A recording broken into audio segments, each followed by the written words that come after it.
আসসালামু আলাইকুম। আজকে একটি হেলদি রেসিপি আপনাদের রান্না করে দেখাবো। মাছের মাথা দিয়ে পুঁইশাক। এখানে মাছের মাথা ভেজে নেওয়া হচ্ছে। আরেকদিকে পুঁইশাকের ডাঁট আর আলু সিদ্ধ করে নিচ্ছি। প্যানে তেল দিয়ে পেঁয়াজ কুচি দিয়েছি। পেঁয়াজটা একটু ভেজে রসুন বাটা দিয়েছি। এখন একটু পানি দিয়ে দেব। তারপর পরিমাণ মতো মরিচ গুঁড়া দেব।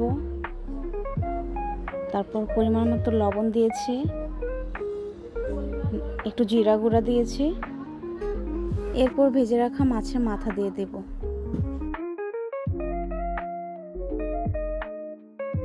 মাছের মাথাগুলো একটু ভেঙে দেব, তাহলে পুঁইশাকটা টেস্ট হবে খেতে।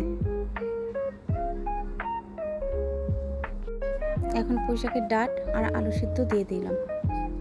এগুলো ভালোভাবে মিশিয়ে নেব। আজকে লাকড়ি চুলায় রান্না করা হচ্ছে। এগুলো ভালোভাবে কষানোর পর পুঁইশাকের পাতাগুলো দিয়ে দেব। পুঁইশাকের পাতাগুলো দিয়ে ভালোভাবে মিশিয়ে নেব। এখানে পাতা বেশি হলেও মিশানোর পর কিন্তু কমে যায়। রান্না প্রায় শেষ। এই যে আজকে আমাদের পুঁইশাক রান্না।